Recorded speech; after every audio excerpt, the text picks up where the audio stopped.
Hi friends, ఇవాళ మనం cabbage curry చేసుకుందాము. అందులో ముందుగా బాండి పెట్టుకొని అందులో ఆయిల్ వేసేసుకొని కొంచెం జీలకర్ర, శనగపప్పు,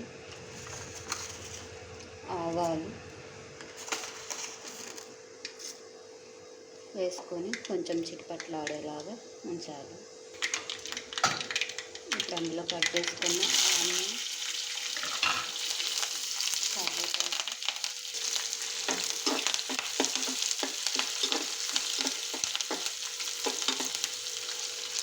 బ్రౌన్గా వచ్చేంత వరకు వేయించుకోవాలి.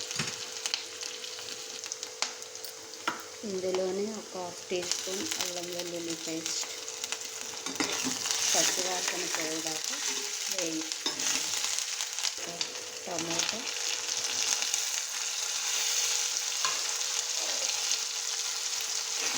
కలిపేసి మూత పెట్టుకోవాలి.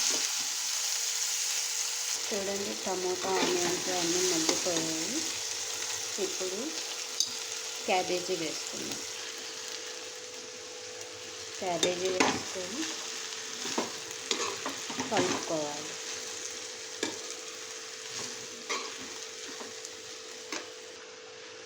ఇందులోకి సరిపడినంత ఉప్పు,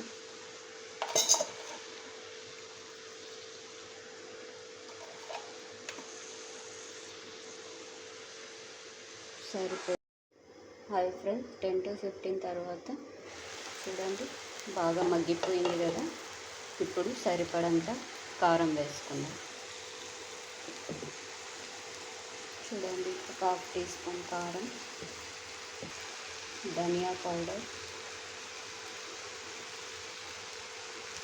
కొంచెం గరం మసాలా, కొత్తిమీర,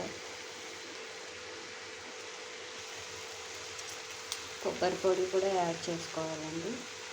కొంచెం కొబ్బరి పొడి వేసుకుంటే బాగా టేస్ట్ వస్తుందండి. ఇదంతా కలిపేసుకుందాం, మిక్స్ చే